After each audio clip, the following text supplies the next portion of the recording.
So we're going to read out of Psalms today. We're going to read from the Contemporary English Version. I will praise you, Lord, with all my heart and tell about the wonders you have worked. God Most High, I will rejoice. I will celebrate and sing because of you. When my enemies face you, they run away and stumble and are destroyed. You take your seat as judge, and your fair decisions prove that I was in the right. You warn the nations and destroy evil people. You wipe out their names forever and ever. Our enemies are destroyed completely for all time. Their cities are torn down, and they will never be remembered again.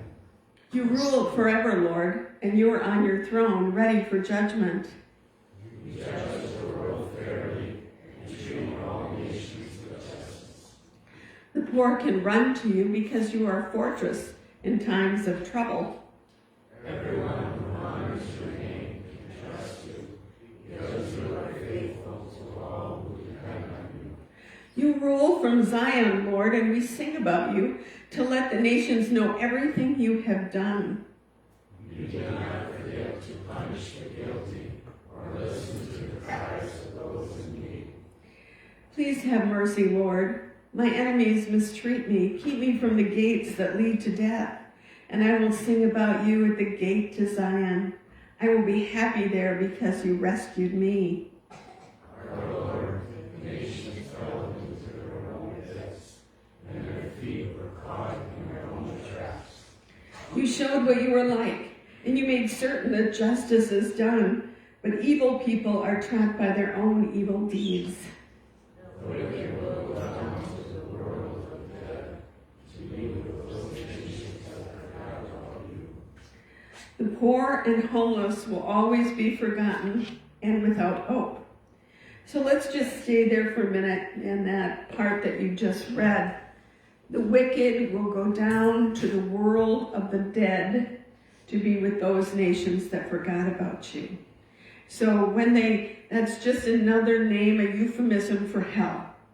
There are other names in the Bible. Sheol is one of them. But the psalmist is talking about a just God, and there is a heaven and there is a hell, and the wicked will go down to the world of the dead or to hell. So that's what we're going to talk about today. We're going to talk about hell. So I think the title of the message is It's a Hell of a Choice. It's a hell of a choice. So, a lot of people will say this. How could a God who is a God of love, God of mercy, God of grace, a God of forgiveness, why and how could there be a hell? Why and how could there be a devil? Why and how is there evil? And long and short of it, it all comes down to choice. So start out with just a little story. It's about how the pastor would often greet people at the door on the way out after the service. And this pastor had just finished giving a rather in-depth message on this very subject, the subject of hell. And he had a first-time guest visitor that, and she made a point of greeting the pastor on her way out, and she shook his hand at the door and after the service, and she looked right into his eyes and she said, very, very earnestly, "Pastor, I never knew what hell was really like until I heard you preach." Now, you can take that a variety of different ways. I think she might have just meant it in a really complimentary way. Anyway, we're going to read out of the text out of Deuteronomy and chapter 30, verse 15 through 20 from the New Living Translation. And here is Moses speaking to the Israelites. "Now listen. Today I'm giving you a choice between life and death, between prosperity and disaster. For I command you this day to love the Lord your God and to keep his commands, decrees, and regulations by walking in his ways. If you do this, you will live and multiply, and the Lord your God will bless you in the land you're about to enter and occupy. But if your heart turns away and you refuse to listen, and if you are drawn away to serve and worship other gods, then I warn you now that you will certainly be destroyed. You will not live a long, good life in the land you are crossing the Jordan to occupy. Today I have given you the choice between life and death, between blessings and curses. Now I call on heaven and earth to witness the choice you make. Oh, that you would choose life so that you and your descendants might live. You can make this choice by loving the Lord your God, obeying him, and committing yourself firmly to him. This is the key to your life. And if you love and obey the Lord, you will live long in the land the Lord swore to give to your ancestors, Abraham, Isaac, and Jacob. So, life really is, it's all about choices. It's all about choices. In March of 2006, I flew to Camp Shelby, Mississippi, to see my youngest son, Nicholas, who was just 21 years of age at the time, to see him deploy to active duty in Iraq.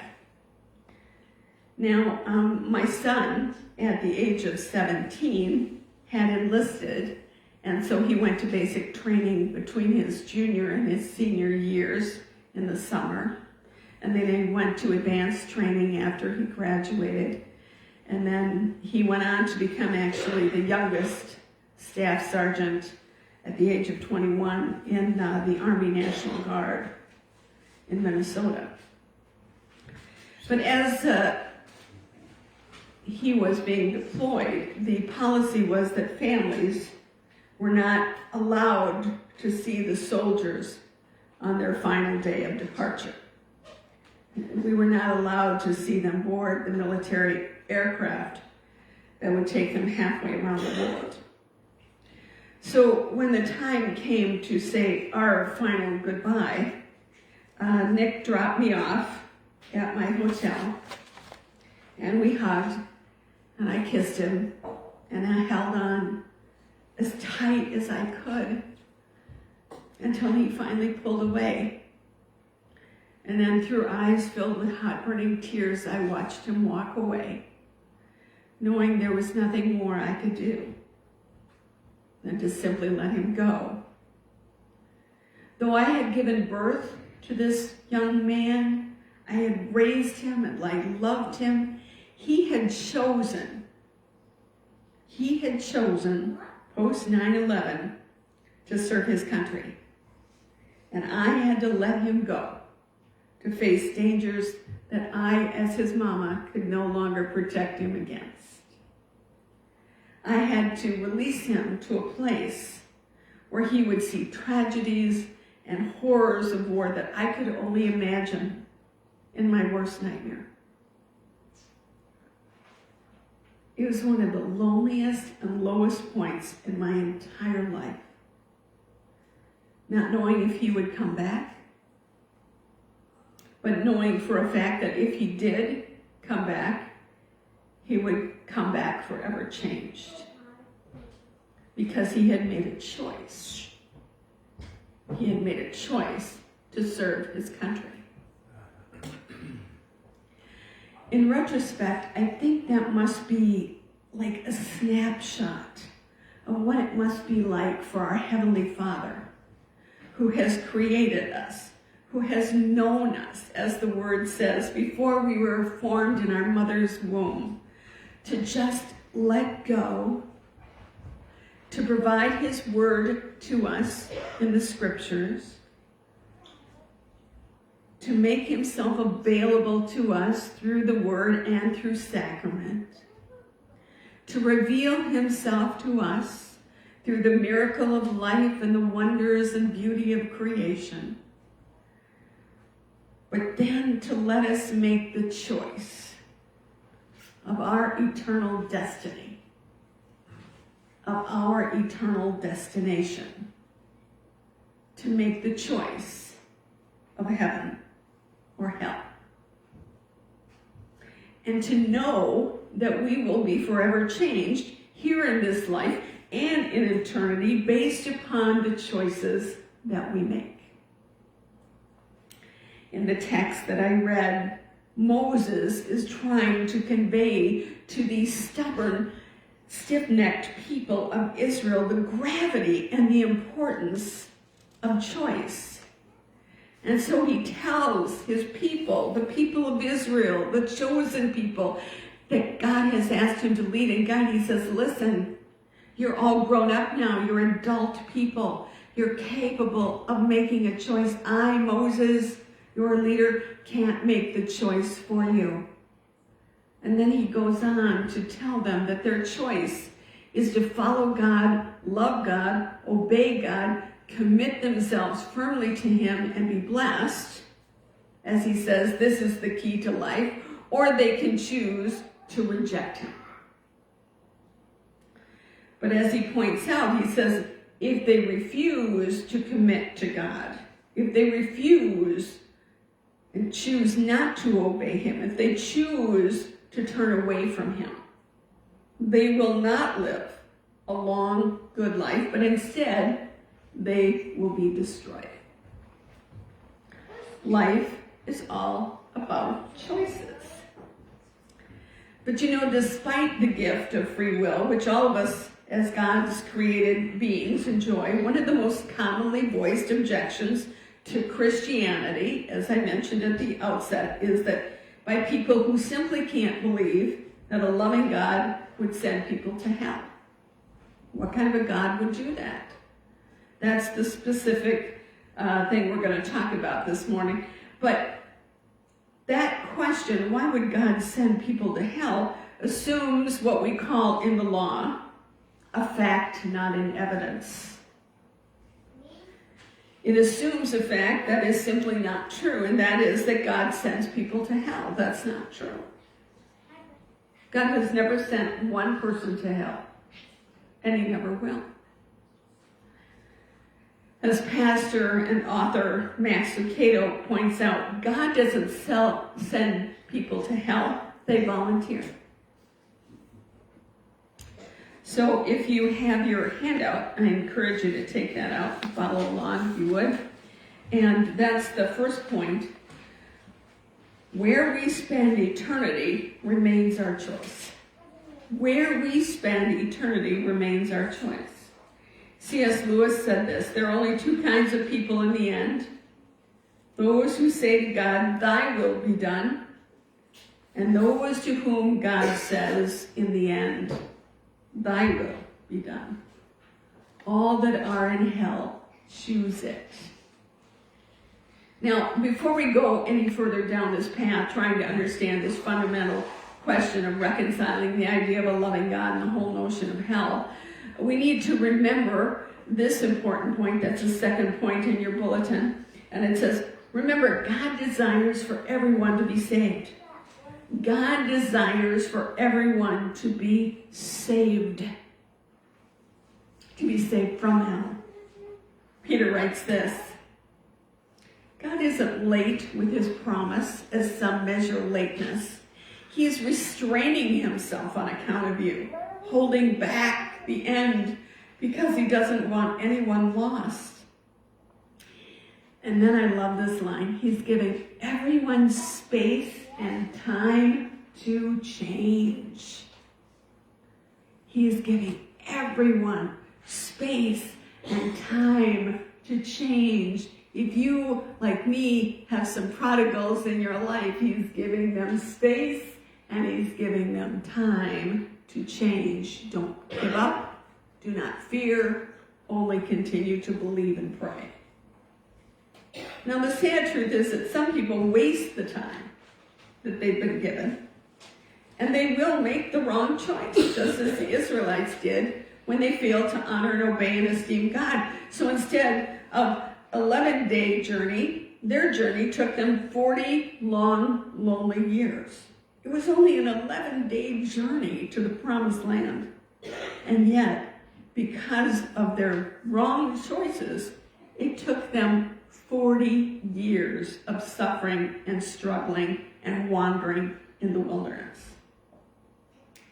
Nevertheless, bad choices and all, it still seems odd to me that anyone would choose to live in hell. But as a Catholic theologian, Peter Kreeft, said this, quote, "Of all the doctrines of Christianity, hell is the most difficult to defend, the most burdensome to bear, and the first to be abandoned." Then he goes on to say, those who do not wish to love God must be allowed not to love him. Hear that again. Those who do not wish to love God must be allowed not to love him. Those who do not want to be with God must be allowed to be separated from him. End quote. In other words, Kreeft is saying that hell is necessary because love demands it. Hell is necessary because love demands it. You see, God loves us so much, he's so desirous for us to love him back, and he allows us the freedom not to do so. He allows us the freedom not to love him back. And to deny us that freedom would make God out to be nothing more than a divine dictator and a puppeteer, just making us love him, making us obey him without the gift of free will. And so that's the next point in your handout. You see, real love is never coercive. And God allows us the freedom of choice not to love him back. True love is never coercive. It is never forced. And it's that choice to choose to not accept and love and believe in God, to stay stuck in sin, that's what sends people to hell. John 3:16, perfect example of love is a choice and not a matter of coercion. When it says, "For God so loved the world so much that he gave his one and only Son, that everyone who believes in him will not perish," meaning they won't go to hell. Instead, they will have eternal life in heaven. That text reminds us that God did not order, he did not mandate, he did not force his only Son, Jesus, to die on the cross. The Father willingly chose to give up his Son as a gift of sacrificial love. And Jesus, he chose to be obedient to the Father. Remember his words in the Garden of Gethsemane? "If you could take this cup of suffering, Father, please do so, but not my will. Thy will be done." Jesus came to earth for a very specific reason, one of which is in the Gospel of Luke. It says, Jesus said, "I came to make people choose sides." Choose a side. Choose a side. What are the sides? The sides are Jesus or the world. Biblical worldview or the cultural worldview. The choice is life or death.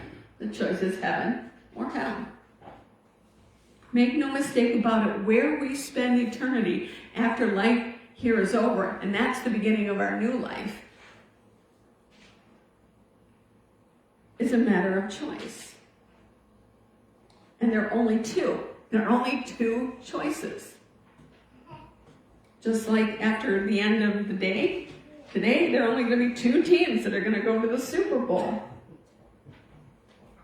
There are only two.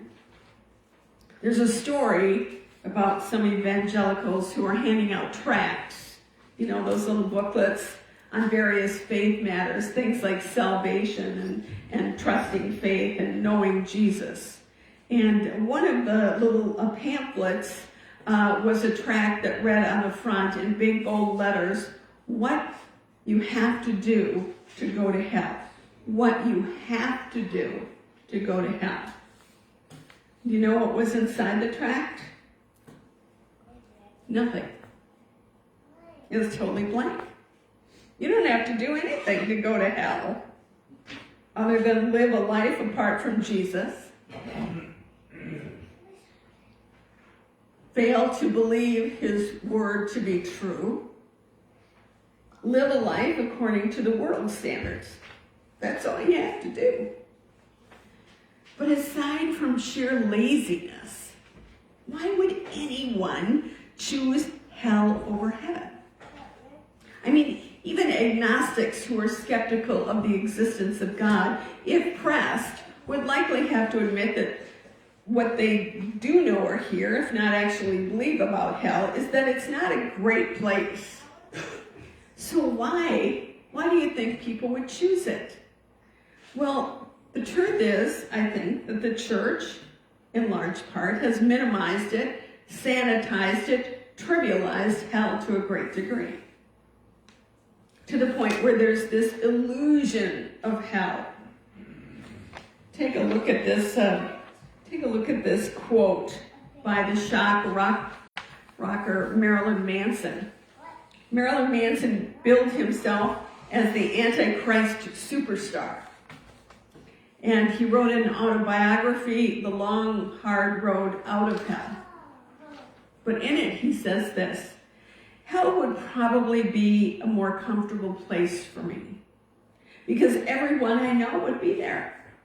And I wouldn't really be allowed to do anything in heaven that would be any fun. Sadly, I believe many have fallen into the trap of Manson-like thinking, believing it can't be all that bad. So let's eat, drink, and be merry on earth, for tomorrow we die. After all, how bad can hell be? I mean, if it really exists at all.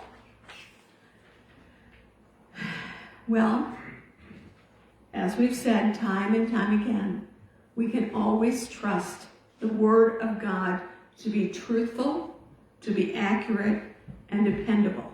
What does it say about the topic of hell? Well, there's a story in the 16th chapter of Luke.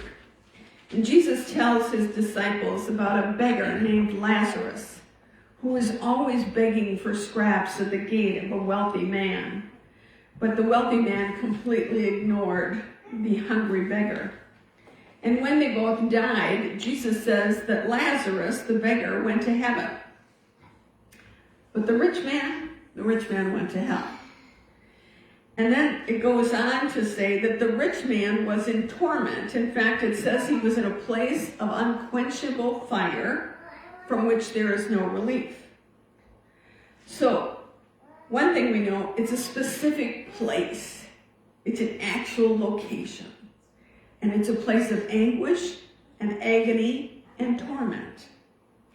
But if the notion of physical torment doesn't scare you, Jesus then reveals in the story that those who choose hell also experience eternal emotional pain as well.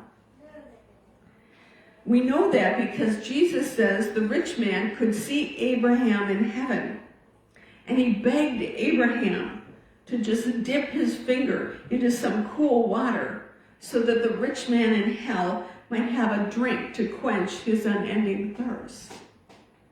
But Abraham refuses. And he says to the rich man, "Son, remember that in your lifetime you received your good things while Lazarus received bad things.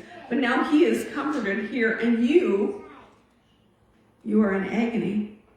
In other words, in hell, one will be fully conscious. Think about this. In hell, one will be fully conscious to remember and experience eternal remorse and regret. Think about that for just a moment. Now, maybe you don't buy the whole figurative, it's a lake of fire thing. Let's just put that aside.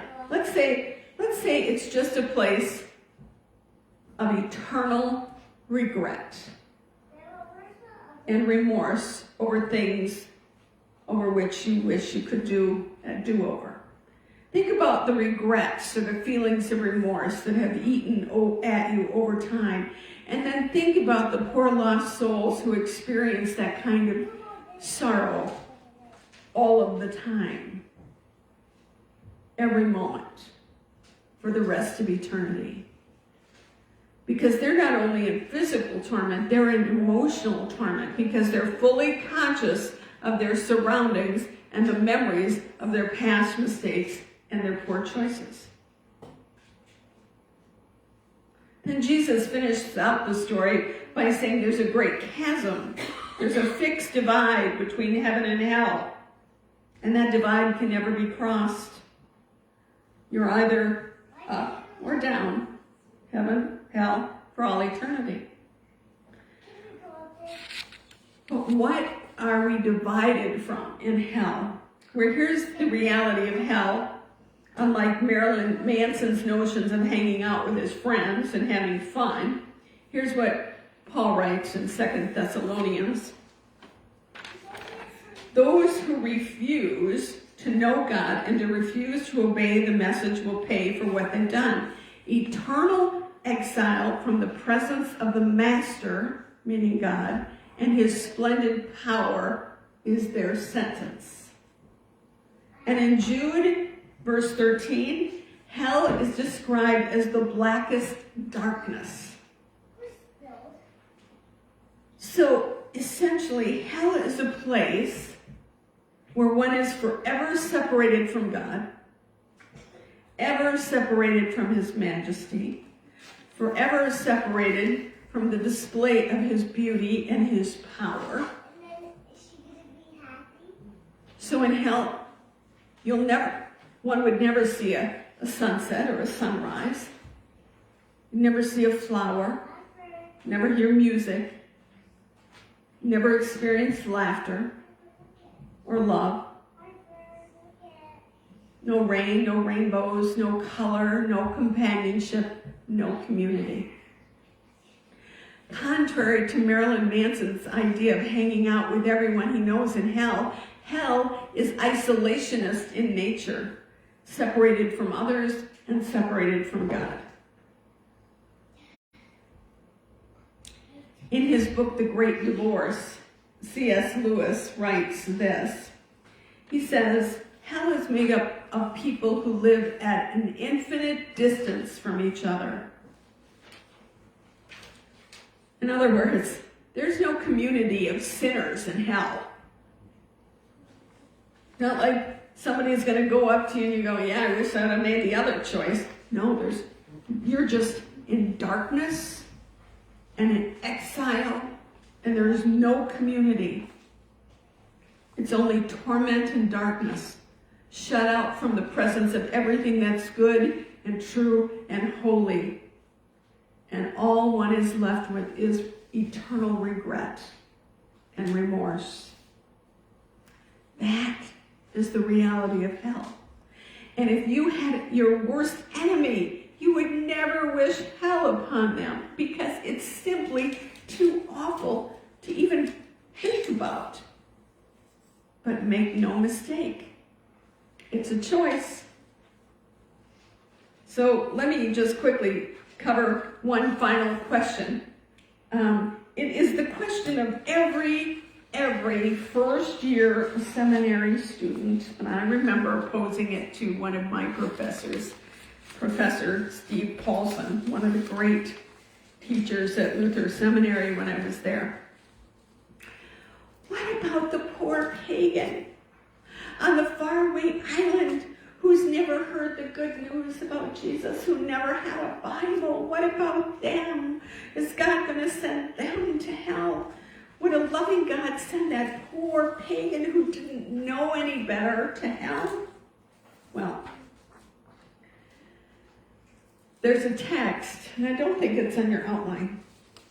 Let's see. No, but you want to maybe write this text down. It's Romans 1:20. Romans 1:20. And it says this. For ever since the world was created, people have seen the earth and sky. Through everything God made, they can clearly see his invisible qualities, his eternal power and divine nature. So they have no excuse for not loving God. God has revealed himself in nature. And he does some amazing things for those who have not the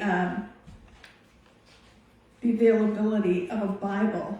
I want to close with this story. It's from written by Alex McFarland. And here's what he writes. He says, I was privileged to travel to Shawalala, a small, dusty town 100 miles outside the capital of Zambia. As I was standing in a field talking with a group of African boys, we heard a clanging noise slowly coming down the nearby path. I turned to find a rail-thin cow with a bell around its neck. An old, disheveled-looking man was leading it down the road with a frayed rope. The man immediately came up to me and began rattling off words in his native Bedouin dialect as if I understood him. Obviously, I didn't, so I turned to my translator for the story. This man, my translator said, has walked a day and a half to meet with you. He heard there were white missionaries from America visiting, and he has a question he wants to ask you. When I asked my translator about the cow, he said the man couldn't leave his only cow behind or it would be stolen. So he brought it all the way with him. As he was telling me this, the man began to point up at the sky and around him while rattling off some unfamiliar words. I know there's a God, he said to me through his translator, because of all of this had to come from somewhere. It couldn't have come from nothing, but I don't know where to take it from there.